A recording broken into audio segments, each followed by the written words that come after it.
Alors, aujourd'hui, on explore une approche de management, là, dont on entend pas mal parler, le leadership transformationnel. On va s'appuyer sur un guide fait pour les managers africains, tiré de Réussir mon management. Notre objectif, essayer d'en tirer l'essentiel, de voir pourquoi c'est pertinent là-bas, sur le continent, et puis comment ça marche en pratique, quoi. Oui, exactement. C'est un concept qui a été popularisé par James McGregor Burns, en fait. L'idée principale, si on veut, c'est d'aller au-delà de la simple gestion quotidienne des tâches.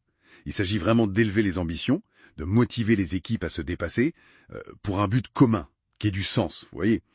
Et ça repose sur 4 comportements clés du leader. Être un modèle inspirant, stimuler intellectuellement, considérer chaque personne individuellement, et puis savoir motiver. D'accord.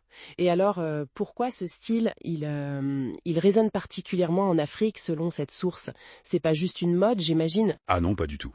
Le guide le voit vraiment comme une réponse stratégique à des enjeux très concrets. Pensez au défi du faible engagement des salariés qu'on observe parfois, ou la nécessité de s'adapter très vite aux changements économiques, ou même le besoin de construire des organisations qui soient résilientes, durables. Ce leadership donne des leviers pour ça. Il insiste beaucoup sur la coopération, le sens du collectif, des aspects souvent très importants dans les cultures africaines. Donc, au-delà des grands principes, comment ça se manifeste, ces fameux 4 comportements? Vous parliez de stimuler, de considérer individuellement. D'un côté, il y a l'impulsion, donner une vision claire. La motivation qui va avec ça, c'est la motivation inspirante. Le leader montre l'exemple, il incarne cette vision. Et de l'autre côté, c'est plus sur le développement des gens. Encourager la pensée critique, l'innovation, les pousser à sortir un peu du cadre habituel. Ça, c'est la stimulation intellectuelle. Et en même temps, offrir un soutien personnalisé, une écoute réelle des besoins, des aspirations de chacun. La considération individuelle. Oui. C'est ce mélange, en fait, qui crée la dynamique de transformation.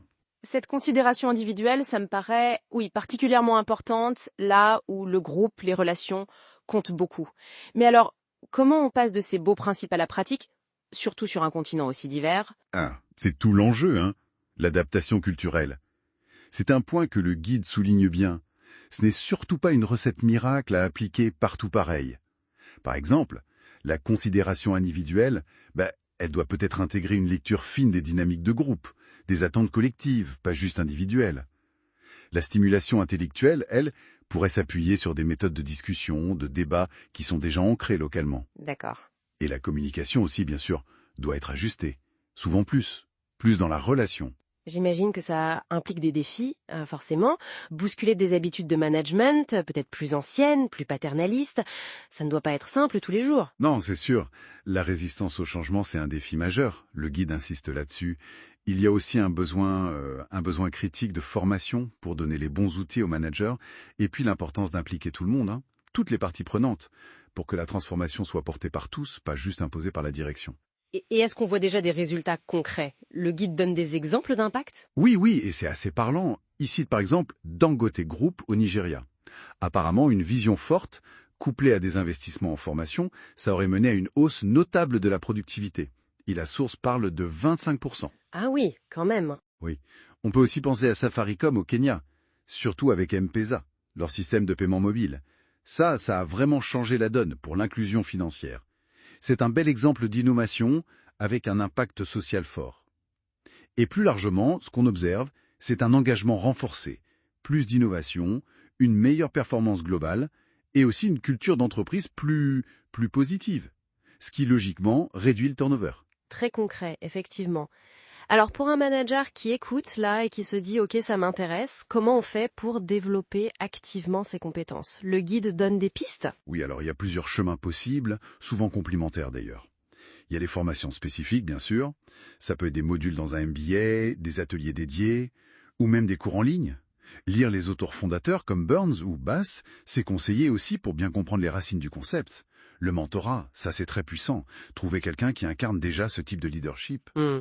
Et puis il y a la pratique au quotidien, définir et communiquer clairement sa vision, encourager l'autonomie, favoriser une communication ouverte, pratiquer l'écoute active, et surtout investir dans le développement de ses équipes. Donc, pour résumer, ce n'est pas juste une technique de plus à ajouter à sa boîte à outils. C'est vraiment une posture, une approche stratégique. Tout à fait. C'est présenté comme quelque chose d'essentiel pour l'innovation, pour la compétitivité des entreprises en Afrique aujourd'hui. C'est un moteur qui est basé sur l'humain, inspiré, considéré, motivé et stimulé intellectuellement. Et si on essaye de se projeter un peu, quel avenir pour ce leadership transformationnel sur le continent?